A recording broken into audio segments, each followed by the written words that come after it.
1, 2, 3, go. Oh, no, that was not a big one. It was a small one. All right, but she opened her beer. But now cheers. we're going to start getting the girls' nuggets. Welcome to the Small Business Safari, where I help guide you to avoid those traps, pitfalls, and dangers that lurk when navigating the wild world of small business ownership. I'll share those gold nuggets of information and invite guests to help accelerate your ascent to that mountaintop of success. It's a jungle out there, and I want to help you traverse through the levels of owning your own business that can get you bogged down and distract you from hitting your own personal and professional goals. So strap in, adventure team, and let's take a ride through the safari and get you to the mountaintop.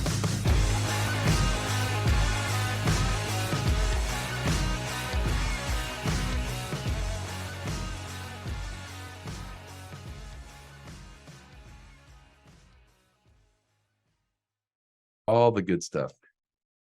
That's right. All the good stuff always happens before we get started, Alan, and we're going to get started again. But how did we all meet again? And wait, who are we? Do we want to go that far back? I don't know. Yeah. We've been talking about it. Yes. I said, oh, I've known Alan for 10 years. And he went, he corrected me right in front of me. He goes, you've known me longer. I'm like, oh, I'm sorry, Alan. You're right. It's been 13 years. Feels like 20. And it will feel like 20 more after this episode's over. Oh my God. Because I am thrilled to have the boss lady, the entreprenista, Barbara Heil Sonneck. There she is. She comes Wow. rocking in. And Barbara, how long have I known you? We were just I talking think it is 13 years too. Was something about the house, right? There was the house there was, and I can't think about the total house, but it was the house and all of the contractors and meeting together. And yes, that's how we got connected. That's right. And if anybody wonders where this amazing and beautiful Southern accent comes from. I have a guess. Kentucky. Somewhere Close. near Frankfurt.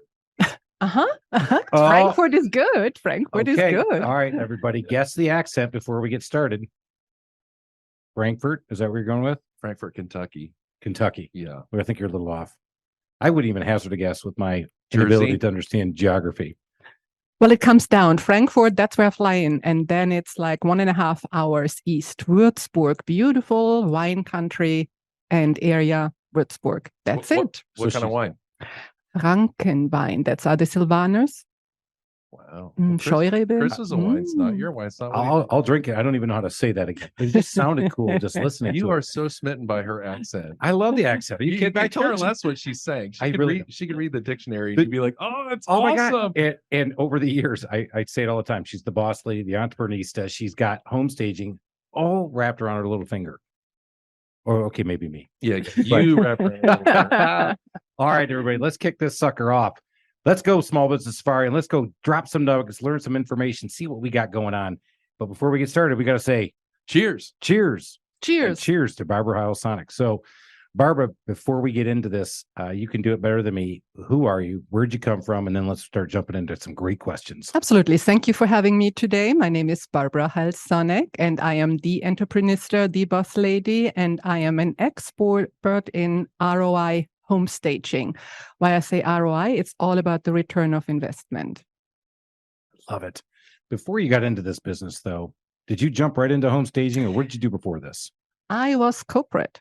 I was a corporate lady, but I did different elements. So I have been in marketing, I have been in sales, and then corporate brought me over to the US, building up, organizations, speaking to the different project teams all over the world, traveling quite a bit. And at a certain point, I met my Mr. Right. And after Mr. Right came the love of my life, my son, which he is now going off to college. And you thought it was you, Chris. I was waiting to do this. I'm like, After she got married, I was just outed on a podcast. You can't see this on the podcast, but I was like, yes. You're right. That's right. Your husband. Standard That's style. right. Well, and then the kid gets in the way. I know. Darn it. Yes. But I got away with the two of them. Yes. For meddling kids. No. So, loved it, took some time off, went back into corporate, said, okay, that's not it anymore, and got my fingers into real estate, rehabbing houses, actually. So there's another connection and, did a lot of the remodeling and flipping. And then staging it, that means we furnish it, and we furnish it for the highest ROI. And that's how the other company got started and grew now to a team of 15 people. And we are like now 6 years in a row being voted by our peers to be the top 10 staging company USA. So here we go. Top 10 staging company in the USA. But in terms of size, how big are you compared to other home stagers? And we're going to talk about that whole business in a minute. Yeah, so I think we are a pretty large team in how we are running. So I think we are one of the larger companies in Atlanta. Also, we have focused in the last couple of years more on the luxury side of real estate. We're definitely going to get into that. So Alan asked me what you did. I said she has the top 5 staging company in the nation. So I'm going to go with that. Which it's the US and we're the biggest and best. So I'm going to say the world. So let's go world. You are top 5 in the world. Our international listeners. Well, we love the international. I actually was just speaking at a conference in Lisbon, Portugal about home staging. Yeah, so my wife's yes, here we flying go. in there at the end of the month without me. Without you. That's Good choice on her part. Showing again the intellect of the female. I'm the love of her life too. What? Yeah. Behind me, buddy. You know that. All right. So as you got into that, you started flipping houses. You said you took some time off. So it wasn't like you had to provide for your family. You didn't feel that I've got to do this or I can't put food on the table. I didn't have that kind of pressure. So how did you morph into this and say, you know what? I'm hungry enough. I want to start building this. Because a lot of times we do it from I need to, I have to. No, that was after all of the corporate, thinking about the job and creating projects, but it's a lot of paperwork. You never can really touch the result. I thought that I want to have something where I can work with it. And that's pretty much how it started. I always knew that I was creative. I was painting. I had a good understanding of color.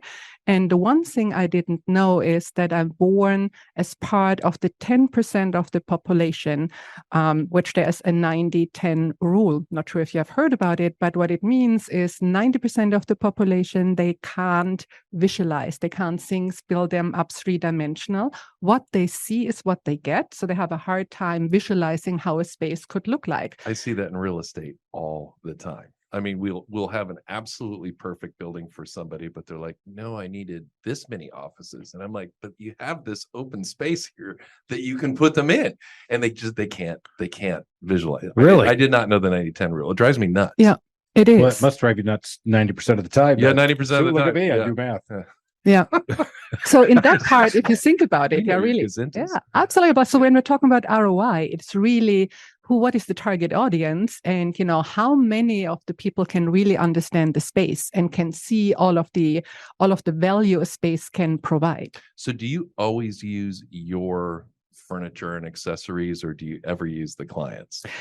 Our company focus mainly on the vacant, but we also do fill-in and we do consultation where we give people pretty much like a list of tasks they can perform by themselves in enhancing space and value. So this is also creating a secondary business, I'm guessing, because in order to have something staged properly, it has to be current.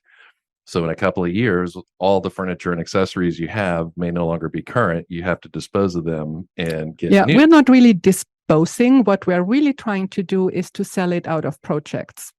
And so people have the opportunity to purchase, so that the buyer can consider to purchase the inventory. And we have done quite some of these. If you haven't figured out, she's actually pretty sharp at business. I'm trying to trip her up. I know you're trying hard, and she keeps coming back and giving you another revenue stream and yet another revenue stream. We haven't even gotten to all of them yet. She said I could mess with her though. Right. But then I found out I can't call her anything but Barbara. Well, I was going to throw Babs in there, and I got a no. That's a big no. Yeah, big no. You got a German nein. I heard it. It might come out of this mouse, right? I like it. All right, let's go back to I'm going to take you all the way back. So you're flipping houses and you started saying, I got a chance to do the staging thing. Did you build a business plan with an idea to be where you are today, or has it just kind of happened? Well, it happened in the beginning. It happened to a certain point. I knew when I had to make the decision to either continue working with contractors or hire. I knew exactly now it is really time to reassess everything and come up with a strategy and a plan to do it. One of the challenges at the time when I started was you hadn't had a lot of role models out there.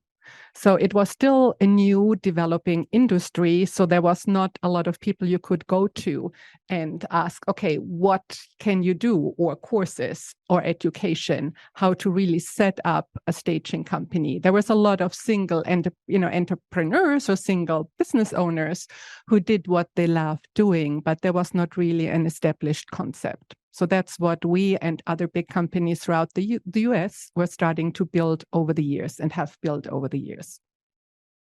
So I'm a little disappointed that as a German national, you've not opened your beer. Ah, yes, I have to do that. And, as I promised, it has to be this big shh. Hopefully it does it. Hopefully it does it. And it's not going. Let's do it. 1, 2, 3, go. Oh, no, that was not a big one. It was a small one. All right. But she opened her beer. And now we're going to start getting the girls' nuggets. Cheer again. Now we're up 2-1. They don't say cheers in Germany. They say Prost. Prost. Zum Wohl. Prost. Look at you showing your worldly side. Come on. Now you're sucking up. All right, buddy. Get out of the way.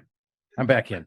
It's all about Chris. That's right. Let's get back to this. So you started getting into the staging business. And you started staging a home here or there. In your plan, did you obviously had a marketing background? You had a marketing plan for this, or did it just happen word of mouth and kept going and building? And then you said, boy, I got something going on here. That's pretty much what really happened. Started, to tap into my investor network. That's how I started. So first we started to really work with a lot of the flippers and investors over time and build that relationship. And then we grow. And then it also, you have a team of designers and they are growing with the work they're doing. And then they want to have a challenge as well. So we bought different type of furniture. Also in the beginning, you don't know what you don't know. And there's a couple of mistakes on the way for sure. So I'm throwing you some so you can throw it back at me as well, please. What kind of mistakes did you make? Good job, Ellen. Yes, purchasing too much variation of furniture. If you think about it, you have to establish a brand. Think about, if there's a West Elm or Renovation Hardware, right? It's a brand, but a lot of the inventory has to be interchangeable. So it can be still in variations a different direction, but somehow you have to be able to mix them. So if you think about it, we are not only designing one house, we are designing 100 houses, which is roughly that is the volume we are carrying. And could be more or less depending on how many rooms are furnished. So you have to really think how all of the inventory can work with each other, or at least to a 90% target. So logistics must be a huge part of your job. 70% of the business is logistics and process. Got a lot of percentages. I love it. Well, very German, right? Precision. I was waiting for 71.2%. So you actually just hit on something that I don't know if you meant to say this, but what I just heard is you get your interior designers, you hire them, you tell them, okay, sky's the limit. Oh, wait, no, sky's no longer the limit. You have to now design within these boundaries. What did you find that being constraining, or do they find that as to be a creative challenge? I think this is definitely also a challenge in the area, because it's this combination of creating an amazing result in a budget, and this other part is in a timely manner. And not everybody who understands and loves design is meant for that type of industry, because you have to make decisions on the spot. You cannot overthink it. And an installation of a 5 or 6 bedroom room might not take longer than hopefully 4 to 5 hours. And then the job has to be done. And of course, there's a lot of planning ahead of time, but the installation has to go smooth because there's a timeline. Because in staging, you are paid a fixed amount. So you have to plan ahead of time, because, you cannot add the hours afterwards, if that makes sense. Right. So the creative, they had to learn to design within a limit. And then what you're talking about is once they've designed it, you have to procure it. Then you have to stage it yourself somewhere, because this is just in time. And then you get access to the house for 4 or 5 hours and then stage it. Talk a little bit about where that challenge really started to hit you, because I could see that where that would be a constraint or a big bottleneck for you. Well, part is, often it is, logistic. If that is, trucks not getting out on time and stuck in traffic, can be little things like that, all of the nuances. So it's like a constant battle. It's a house which is not ready and they call 2 days ahead and you have a full day of people lined up for that specific project and have to have a backup plan for what they can do, which is still efficient. So it's a lot of, I can tell you there is no week which everything goes to plan. There's no week. There's always changes and challenges. I think that's one of the biggest things I was waiting for Barbara to come in here and talk about, because when you think about home stagers, you're thinking interior design. Does that leopard print go with my Falcons No flag? And does my red accent? No, it's not. Yes, it does. Alan. I love all of my prints here in my room, in the podcast room. But it's not just designing, being out there just going, hey, I get to be Miss Creative. I get to be Mr. Creative. I have got to now hold myself to a plan, logistically put this thing in together. And I don't think people kind of got that part. And when I talked to her about her business and as she scaled it, that was a huge part of what she had to overcome. So as you did it, was it people, process, technology, or was it technology, process, and hope to God I find people? Well, it starts with the people in that environment. You have to have, you have to have the people who can really and strive in that environment, enjoy it, and have a love for it. And then, of course, it is all in design. You're managing expectation. And part is when I talk about modern, the picture on modern sofa, a white modern sofa, the picture you have in your mind and the picture Alan has in his mind and the picture I have in my mind might be completely different. Mine's awesome. So, it's different. If I order a red, plastic cup and, this size and that, then, everybody, it's pretty easy. But if you are starting about design and concepts, that can be completely different. The part is that the client really has to trust you to do the implementation. We cannot have them pick singular inventory because the process is different. If we're talking about that too, you want to have at least 80% of your product out and not in the warehouse. So I have a question. I think I know the answer, but I want to know what Barbara thinks. You are in a very competitive space. Yes.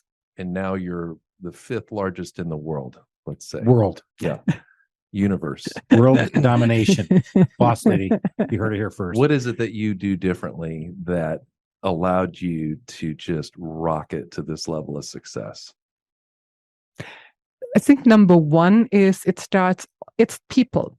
People, process, and optimization. People, process, and optimization. And, there are struggles. Don't get me wrong, on the way, to success, it goes smooth. And then at a certain part, when you're scaling, productivity goes down until you can go up. You can go up again. It's constant. It's a certain proven concept, I think, in every business. But in our business, it also has the constraints of inventory, and the scalability is dependent on cash flow too. Yeah, she hit on. I can get 7 contracts in 4 full houses, which and they all want to have it now, and I might not have the inventory for it, if that makes sense. Mm-hmm. But you have to think about the in and out and the capacity in the warehouse as well, and what makes sense and and not. So the scaling is not happening. If you have a software development, right? You hit it, you have the investment, it's run, and then you scale. Yeah, she hit on one word that I'll never use with my businesses. As I've run up my mountaintop of success, I hit some smooth patches. My smooth patches are like 80 grit sandpaper.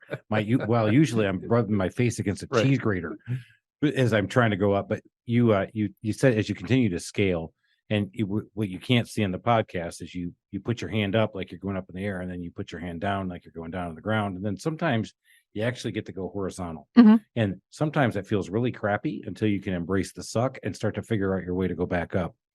So as you scaled and you had talked about this inventory and bringing the people in, did you ever get to a spot where you just said, screw this, I'm going back to flipping houses, I'm out, I'm done? Well, I believe that every business owner at a certain point, goes and has these points. there's point of disappointment. It's part of that element. However, the difference is, you have to shake it off. And then you have to get up. She shook her Yeah, I shoulders. shook the shoulders. She just did the shimmy, shimmy, shake. Yes. I'm going to shimmy, shimmy, shake with her, baby. I know it. You're right. You have to shake your shoulder. You got to shake it off. I love it. Well, because that's life too, right? That's the level. You have to really manage the challenges. So I mentioned that we started on the investor side. Then you have also more competition coming in. Then you're starting to think, okay, where is the next niche? The next element is really niching. So I think, what we have discovered over the years is really niching. So there are certain clients, they're excellent for us and others not. So what's the ideal client? For us, it is really the process-driven agent who is focusing to working with a power team. And it's repetitive. We are part of the power team, and we are plugged in a conceptual way. So you have planning, right? So what's the sales volume you're planning to hit in the year, and you have a certain outlook of percentage of what you're doing. We have agents we're working with. They would not even take on listings unless we are part of the team, and certain things have been done to make it happen. Guessing my answer to the question that I just asked is that you are extremely reliable.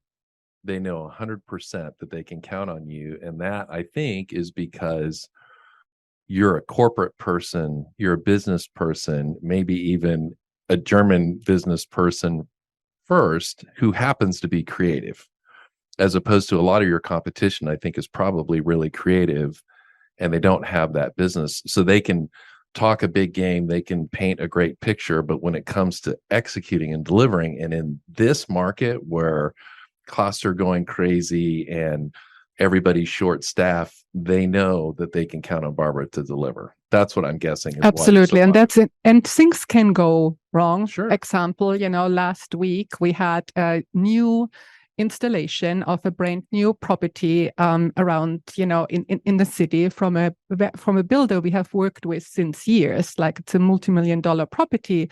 They had major delays and the driveway was not poured. Oh, so if you think about 7 or 8 houses, driveway were not poured, and normally we had 2 teams coming out and they could not really work for 2 hours. And they had a D stage scheduled. It means like taking inventory out because there was a closing the next day, and there was no way, and the trucks were loaded. I couldn't, you have to work with the situation. So last minute call, trying to find somebody to come in for the D stage the next morning. Everything still worked out smooth, but we all work together and make it happen, right? That's the key part, because the closing is the key part. We work together. Things can happen, and I had to make an executive decision. What do you do? I cannot send the full trucks back home, or that didn't make sense. So we had to figure out a solution. So together as a team came up with a solution, but it was a major delay and a huge hiccup in the schedule. So here would have been my solution on that one. Number 1, I'm going to now add to my checklist. Does builder have driveway poured or installed before customer moves into house? Dumbass. Number 2, if it's not there and I have my furniture, I'm backing my truck up and I am going to yeehaw it. I'm going to take it over like Dukes of Hazzard. I'm going to hop that curb and I'm going right up his flipping driveway. Yeehaw! Coming in. There we go. Knocking it out. And I'm going to shove that furniture in, and then I'm coming out hot. Here's number 3. Yep. And then I pop a beer and say, that's good. But that's probably a reason I'm not in the home staging. Because they probably wouldn't have liked what I did to this driveway. So you do public speaking too? Yes, I speak at conferences, and I truly enjoy that. How did that come about? Well, part is, we're working and we're masterminding with other colleagues throughout the US, trying to improve what we're doing, also share, and also make it easier for people who are coming new into the business to really cut down on time. So if you're not going to share all your secrets. Well, you share process. You share a lot, because at the end, what I learned is you can share as much as you are willing to share. There's not really secrets overall, because what other people are hearing and what they're implementing might be only a portion of it.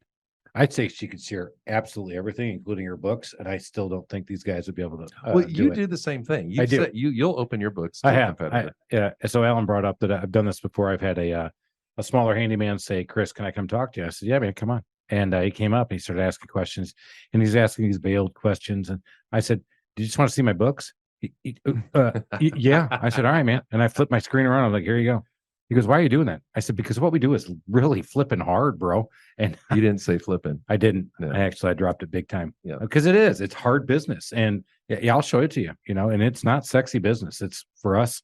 And if you're not catching on what Barbara's laying down, It's kind of sexy. well, Barbara's voice is. Well, some of the stuff you do too. Actually, some of the stuff I've done. Yeah, there's some beautiful work, your team is putting it's out awesome. too. Yeah, my artists do great jobs. But in our business, though, as you do it, it's a low net business. This is not can't install today. Well, no big deal, right? I'm going to make 50,000 on this. No, I didn't make 50,000 on that install. No, yeah. So it's still a low net business, and that's the hard part. Was that as you scale a business in home services, especially, which is where you're at, it's not one of those things. I've heard, again, if you want to hear somebody's lying, that remodeler comes and tells you, oh man, I'm doing 40%. I'm making 40%. I'm like, I don't think so. They're techs. Ain't happening because there's no way you get it. And we're going to get to where Barbara has gone in her business as well with her niche. It's still hard because it's a low net you've just got a high volume, low net business, and you've got to be able to know your processes, your numbers, and where you're going. Absolutely. And that's, I think, the main part from scaling. I think a lot of people in the creative field, they're very creative and they're amazing in what they're doing. But when you're not knowing your number, you can run yourself to the ground easily because it's not the cash coming in. It is really the net profit at the end. You can't take margin to the bank. Mm-hmm. They don't lend on that, do they? No, they don't. Let me go ahead. I got a question. Go. Okay, so you're a very planful person, if that's a word. There's a lot of rumbles about an economic downturn. We're already seeing the housing market slow down a little bit. How do you plan and prepare for that? How does that affect your business? We went to 2006, 7, 8. So we already that was had. Fun, wasn't it? Yeah, kind of like it's. I used to have hair before. But I don't think it will be the same. There's definitely certain elements of shifting because I think we have the highest, cash and wealth transfer in the history. So there's a lot of cash out there because, you see that too. There are so many properties that are really picked up, for cash. Things might slow down a little bit in certain niches and areas, but we know there's not enough housing out there for people. So what we are actually seeing when things are slowing down, there is a higher need for us. Because now to move more of the properties, they have to really look good. Ooh. So think about it, right? So, yeah. So I just got done telling this to my team this morning. We are in a recession. Oh, that's bad, Chris. No, the government says we're not. No. Actually, technically, it's a guy who used to be in banking. We're technically in a recession. Now, it's different. It's not as big. And I welcome the recession. So the answer to if you know that's the information of a recession, what Barbara just said is, I'm going to capture more market share. I'm going to get more of what I'm doing. I'm going to get more business. And I'm going to drive out those people who don't know their numbers. Key right there. I just gave myself an own gold nugget. Thank you.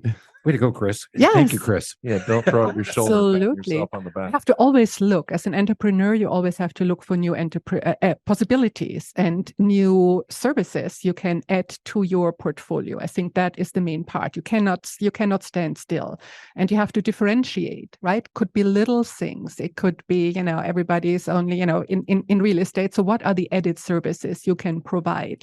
And like with everything, there's the 80-20 rule. And that is in every business. So we got a lot of percentages to remember. Are you writing this down, Chris? I've got 90, 10, 80. Then there was the 80. Now there's the 80-20. Well, there's also a 6-second rule, right? 6-second rule. What's the 6-second rule? Love that too. Well, take 6 seconds until you make a decision if you like or dislike somebody else. So the same is with, if you're looking at space. If you're looking at space, the same part, right? I thought that was whether or not you pick up the hamburger off the floor and eat it or not. Damn it. I had a different 6 seconds. Still eating it even after 60. Well, now it even goes down, right? It even goes down to 4.5 because our attention span gets less and less. And online, what is it? The swipe with the finger? How can you describe it? Swipe with the finger. It's like, next to the next, what right? What you talking about? Online pictures. Yeah, your attention span would be lucky to get to 4.5. Goldfish have it on me. I could barely hold on to that. Dory. What? Yeah. What? Bluefish. Here we go. I was listening. All right. To what? I don't know yet. All right, let's get back to this. Barbara, we all wish we could start a business, know the exact niche, go hit it, know our margins, know our numbers, boom, boom, boom, boom, boom, never make a mistake in our life. But as we both know, and Alan does as well, is that it takes a long time to figure it out because you're out there, you're trying things. You're always continually trying. And like you said the word smooth, which is, again, never a word I would ever use in my business. It sounds better when she says it. Could you say it again for us? Smooth. Oh, yeah. You interrupted her. It's the end of it that's the best. Say it again. Smooth. You just want that on tape. I'm going to make that your ringtone, Alan, if you keep that up. All right. So one of the things I know you've done in the last year, maybe two, let's talk a little bit more about how you've been able to niche down your service to then provide that added value. And talk about, you went on this home staging market. And again, I think most people understand it. It's, hey, I want to get my house for sale. Realtor comes in and says, your furniture looks like crap. You got to put some better stuff in here because it won't show well because most people can't see it. And we're going to sell your $250,000 X, your $300,000 X, whatever that house value is. We're here in the metro Atlanta area.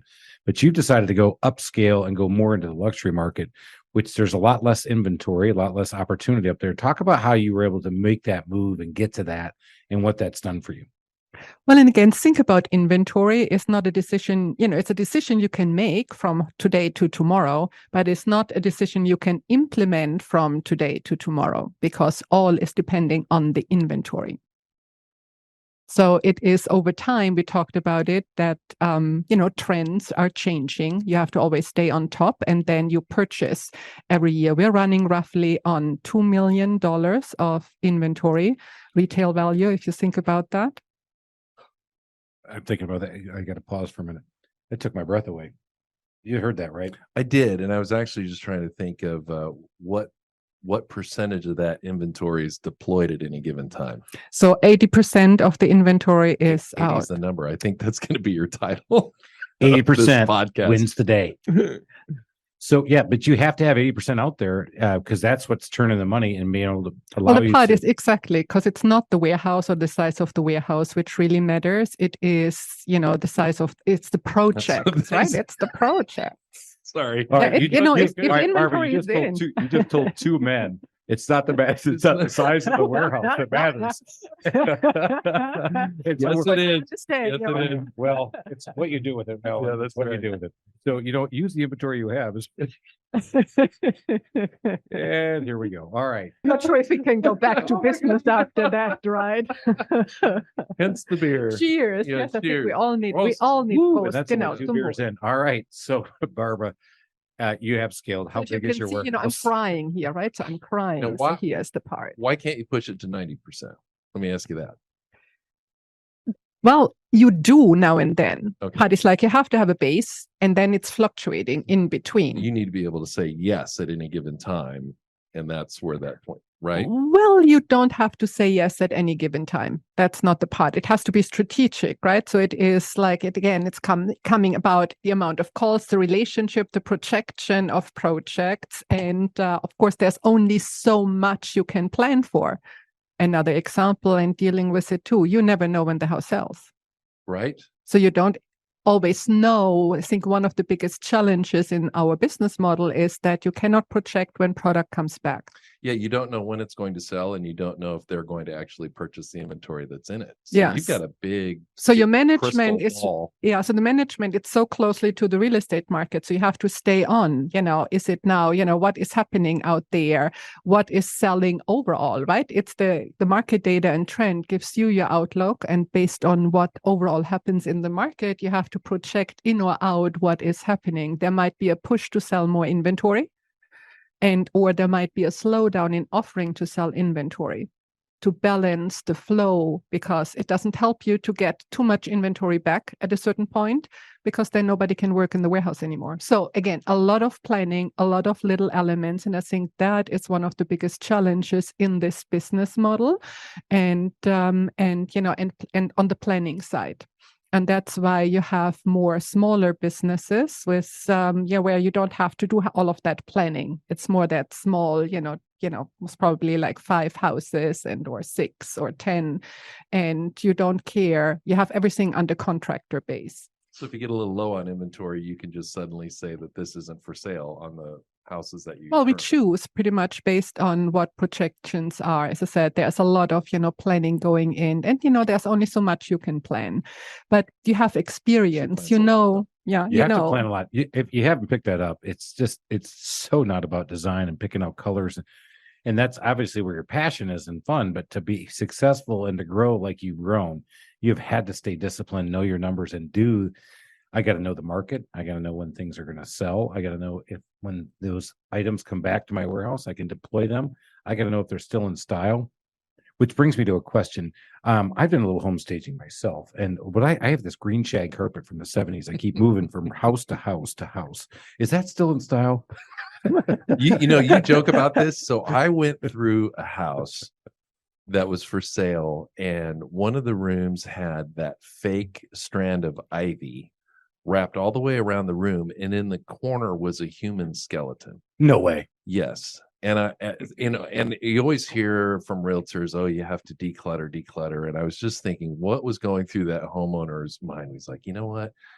I'm going to put that skeleton in the corner because that's going to help me make more money selling this house. I mean, my jaw hit the floor. So I'm assuming you don't have an inventory. How many skeletons do you have in your warehouse? All right. Once again, Alan's going back to. We have a night. Barber butters. We have a night. Do you So really? All right. we have a night. Sometimes you have to have some fun.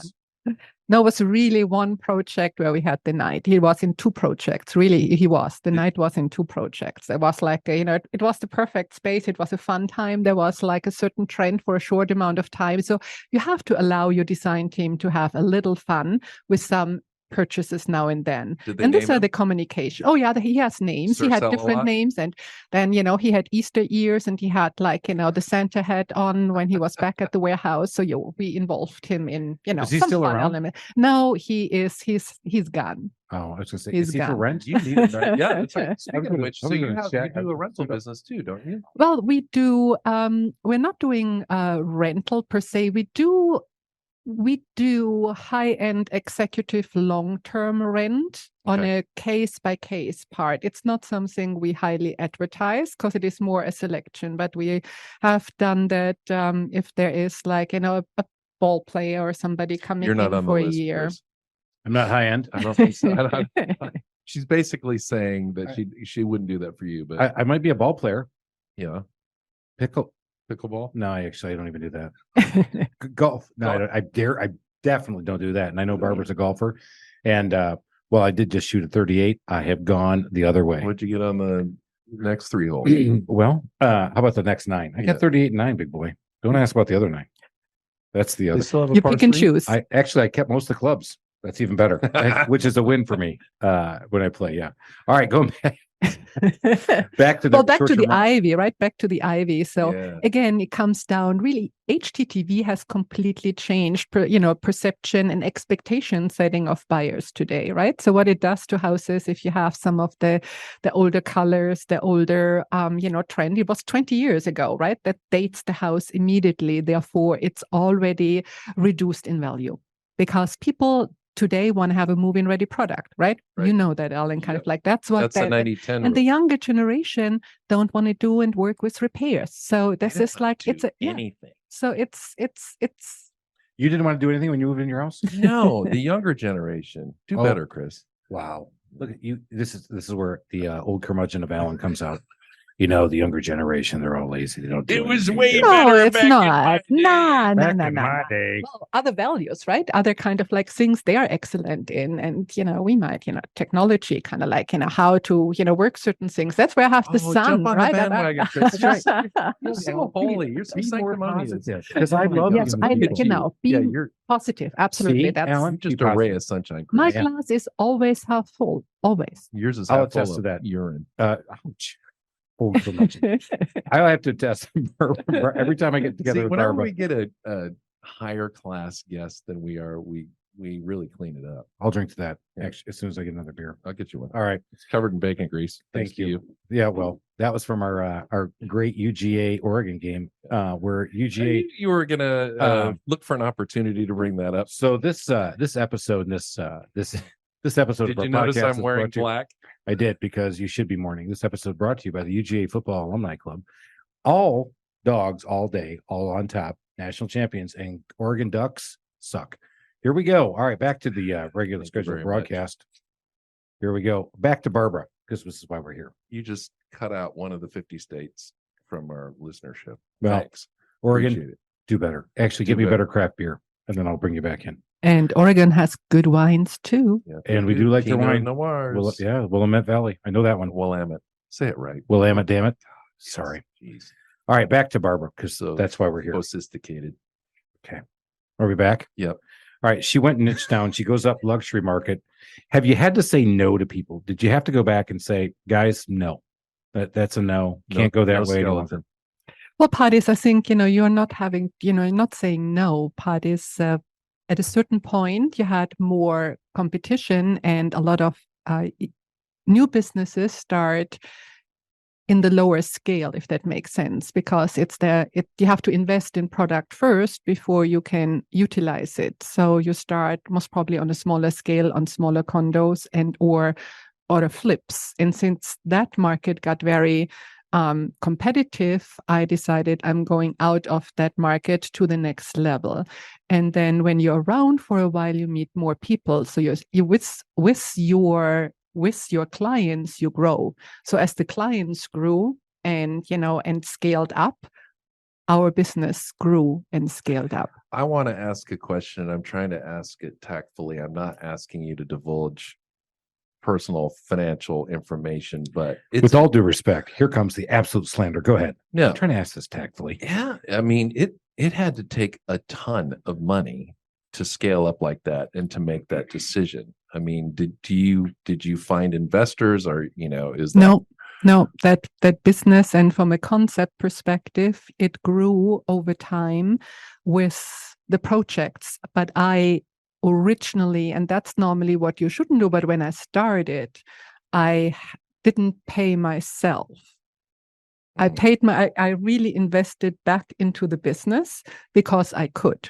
I had a cushion when I stopped, and I wanted to grow quickly. And after I hit my goal, then I started, to pay myself. How long were you in business before you paid yourself? It was probably 4 years. Well, that sounds familiar. I was going to say, Chris, blows the shit out of my business plan that I had originally when I left corporate America, going, I got to do this. I'm going to go do this. Don't worry, baby. Don't worry. We're going to do everything, because Big Daddy's going to bring it home in 16 months, 4 years later. Oh, yeah, I finally got a check. But this morning, I'm proud to say that my guys put something up in front of our entire company saying, why do you want to work here? And one of the slides said, because they have never missed a payroll in 14 years, and they actually counted the number of payrolls. And that is super cool. It was cool. It was cool because I didn't know it was coming. But they're right. There are days. I mean, well, there are Fridays where everybody gets paid, but you're running up that scale and doing that. So one of the things you can do, and now I'm going to segue because this is my question, is pricing.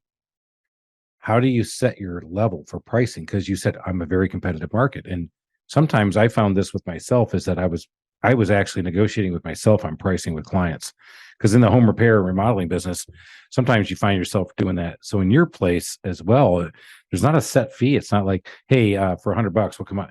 So in pricing, how hard was it for you to make the move up? Was it people coaching you up there, or was it you deciding to move it up there? Well, I think every price, and that's like every price is made up, right? Oh, I agree. I've made up a lot of them. If you really think about it, and if you have conversation about pricing per se, it is in the absence of value. So, man, she's so smart. You have and it sounds so much better. But she's right. She is so smart, because say that again. Price is a conversation in the absence of value, because you're starting to have conversation about pricing if you don't have enough information which clarify and very clearly tells you this is worth it. I want this because of that. That you have to have the answers on that subject. And the key part is what you're saying you have to think differently here first as the business owner. then you can start to convey it to your team. All right. So back to my question. I'm going to ask it like this. Was it you who was saying, I suggest raising prices, or was it other people saying, hey, Barbara, you should start raising your prices? I got that from coaches. I think also as a business owner, you are too narrow-minded, and you have to invest in yourself and in great coaches to continue to stay on track. I absolutely believe in that. 100% believe in that. I can't tell you how many times I've argued with myself and lowered my price, only to have a business coach at a time or a mentor or one of my mastermind groups say, what are you doing? Raise your prices. You just said you can't find enough guys. You don't have enough trucks on the road. The gas prices went up and you're only charging this and you're whining about your margin. Raise your prices. I mean, if those people go away, but you're still booking out 6 weeks, I mean, you need to. And I'm like, oh, yeah, you're right. And it is a really good point. You do have to sell yourself first. And you're so desperate sometimes in your mind, it's like, I don't want to lose this sale, that you'll do whatever it takes. But what the inverse of what you just said is price is irrelevant until you build value. Yeah. So that exactly. But it's hard to because sometimes you're giving a lot of value for a very low price, and you don't realize that. And you need other people. And I think that's the nugget that I wanted to bring out a little bit, is that you need other people sometimes to shed the light on what you probably know is true. You just need somebody to tell you it's okay to step it up and try and see what happens.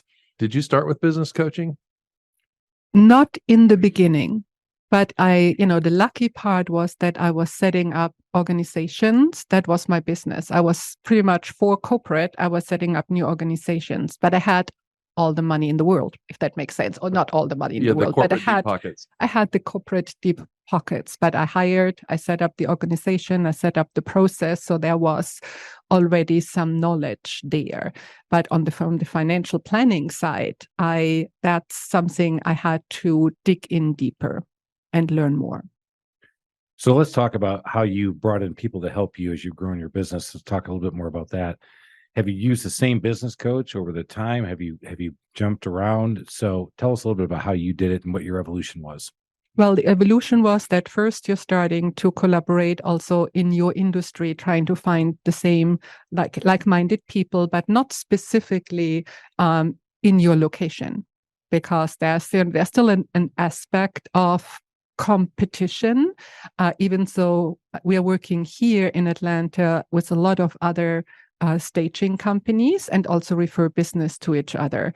But I think it is important that you have a great network of other people around you. At a later point, I think it is important to get outside of your industry, because that also gives you some new understanding and new ideas. So I think it is a combination, and it might go forward, backward now and then. I also feel it is important to change. As you're growing, you might look for other people. And I think one big thing stayed with me. Most likely, the door opener to your success is the person you do not know now. So you have to get out of your comfort zone, and you have to get out of spaces. So I have made a name in my industry, but now I'm at a point that I want to be the smallest fish in a room again, and I want to be together with other people from which I can grow and learn, so that I am constantly challenged. Where do you start there? Okay, number one, she's more mature than I am. Way I want to more be mature. I want to be the biggest fish ever. Hell yeah, baby! I want to be the big fish. I want to be the big dog. I want to take them all down. Screw all the other fish. But what Barbara's saying is, if you want to grow, you got to get yourself out of your comfort zone. Which means Alan and I will be doing the TikTok after this one for Alan to help him with his comfort zone. That's right, big dog. So I'm already thinking my next one. So today you're working. You're in another coaching group, helping in stuff. What has it helped you now? Because you've niched down your business. You're here, that you've grown the top 5 home staging company in the universe. You know what? Yeah. Galaxy. I think it's galaxy wide. Yeah. Let's go big. Well, funny, I have to interrupt for a second, because my son is studying astrobiology, So and space, space travel, everything with space. And so one day he came home and said, Mom, maybe you should design like, first like, town somewhere on Mars or whatever else. I said, most probably not me, but thank you for even, putting it out there. She can handle the logistics of the. I like that. Actually, she probably could get all that furniture up to the Mars. So we're coming to the end of the podcast. You've grown your business, but one of the other things that I want to make sure the listeners all hear about is how you're starting to diversify your revenue streams and doing some of the other stuff you're doing. So without losing focus on your primary business, home staging, what else are you doing to diversify revenue streams? Well, I'm actually starting to go back to some of the basics in investing in real estate. So this year, just today, actually, we closed on our second short-term rental, which we are running out the first one. And we have a very specific concept around dogs. So we are like very dog friendly. So our first one is already booked out. I think there's only a couple of days left until the end of the year. And we just purchased the second one. We're looking for more acreage because we consider that we can maybe add a second property on larger acreage. So there's another strategy on that part. And we really feel that our niche with the dog-friendly approach is a good one. Then we furnish short-term rentals, and we're looking at a little bit arbitrage business there as well.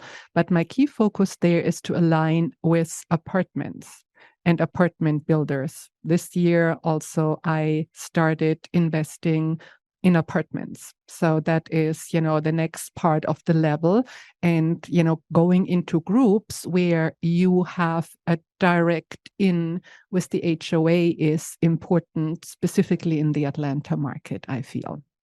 Well done. So totally separate up from design to sell. This is a different revenue stream, different idea. Love how you're doing all that, because I think, but they all interconnect, because there's the staging company and design company who can also furnish and has the product, and then we also work on some concepts where we can rent some short-term rental packages, because that's a big investment to get started. So only on the furnishing side, and it's also not as easy to set it up, and not everybody has the taste level and the understanding to make it look nice. So we could pull a furniture rental package together, which gives then the investor a head start, because they pretty much, and they can turn quickly if no renovation needs to be done, which, in a month, it most probably gives them, if you think that a short-term rental, if it is managed and done well, with a high occupancy rate, which we try to keep at around, 80 is, I think, industry level, but we'll push it up to more, 85, 90 if we can. And if you can immediately implement it, that's good. It's normally a multiplier by 3.5 to 4 compared to a traditional rental, if that makes sense. So if you get a head start there, this is a big advantage for an investor. And we can do a different part, either arbitrage, where we kind of like sublet and manage it, or we are only renting it out. Not the plates and the cups. That's a purchase element, but and often investors might want to do that by themselves. And that's something they can do if they want. But the furniture part is different. I think I'm going to move in my garage and let her furnish my house and rent it. You know what? I think you got a good idea there. So let's wrap that up. We're starting to come to the end of the episode, so I want to make sure everybody stays tight with us. What you just heard is multiple revenue streams, but leveraging her core concept and core competencies, right? And that's what I took away from that, is that I have the ability to leverage what I've got and built already, but also bring in different revenue streams that may actually counteract each other in different economies and different Create things. your own mutual fund. You've done your own mutual fund. Thank you, Alan. Always adding value. Sum it up. All right, Barbara, we're gonna wrap up here in a minute, but I can't let you go without asking our famous 3 questions. She looks like she's dreading me. And she just dropped her head and said, "Oh my God, he's not really going to do it." Take a I'm big gonna pull off of that beer, Barbara. I need that. All right, first. here we go. And while she drinks her beer, we're going to set up these questions, because I'm having so much fun with the questions.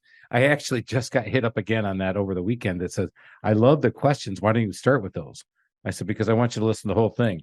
And he said, "Well, that's what fast forwards." I'm like, dude, I do this for funsies, right? Come on, man. All right. So back to it. What is the favorite feature of your home? Favorite feature of the home?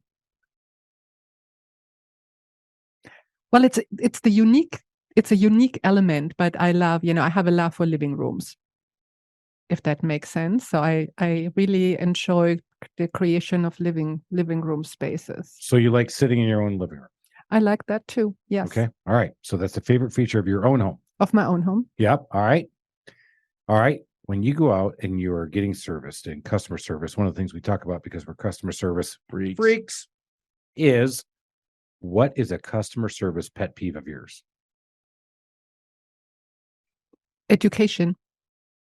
I think that's my main part. I think I want that the client understands why we're doing certain things and that they understand the full process. So if that makes sense, I feel, because that helps to smooth everything which comes after. If they completely understand how we're working, and often I think that's a part which is shortcutted, and then there is a clash of expectations. I agree. Educated customers make better customers. You need to do a better job educating.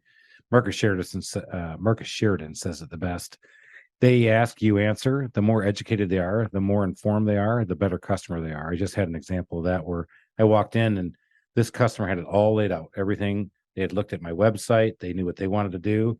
Boom. I just sold our second biggest project this year when I walked in there because they were informed already. Love that they're already educated. All right, number 3. Here we go.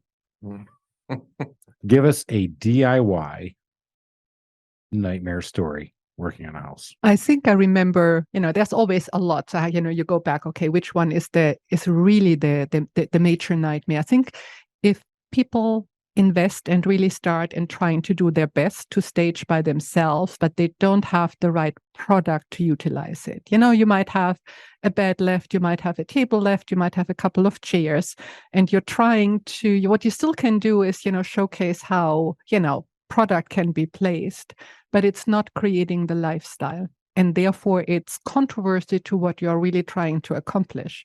And it is very hard if you're coming into a space and somebody says, here and I have done that by myself, to number one, first, I'm the German girl always has to speak the truth. And so, but to do it nicely and really appreciate the hard work and the thought concept being, put into it, but also explaining what it really does. So my Uncle Rick went to his NASCAR freak, just loves NASCAR. And if you don't know anything about NASCAR, they're big tires, they're big cars, and they drive around. But when the tires are done, they can't do anything with them anymore. So they would sell the tires. Uncle Rick buys a tire, brings it home, gets a piece of glass made and makes it his centerpiece in his living room where he sits. And he said, "Hey, Chris, what do you think of that? Because I know you love NASCAR too." I said, "Uncle Rick, I think that's a unique choice." I need a photo of that. You do. He actually, it lasted, I think, at least 3 or 4 months, and it's gone. It's gone. It's gone like the tire's gone. All right. Maybe Barbara could use it in her stage. You know what? Yeah, but one part, I think, I'll sell it. Yeah. Well, the right place, there's always the right place. There's always the right place for something. But, how often can you reuse it? But I think the main part is really thinking about what dates your space. I think a DIY tip for everybody is, what dates the space. And, I think that's a key part because that is really emotion. And we are, everything starts with the emotion. And also that, every room gets a price tag. And where we see it strongly is when houses we're sitting on the market for a long time. And then you do the paint refresh and you bring in the right furnishing, and it's a day and night. It is what date's your house, Alan? Night. You need to get rid of your Farrah Fawcett poster. I do it. I was just it was like, so my Spencer Blacklight that's right. poster that I have lit up with Led Zeppelin on it, it's got to go. Damn it. I knew it. Barbara, this has been so much fun. We hope you've had fun because I know you've dropped a lot of gold nuggets for our audience. The Small Business Safari is off and running.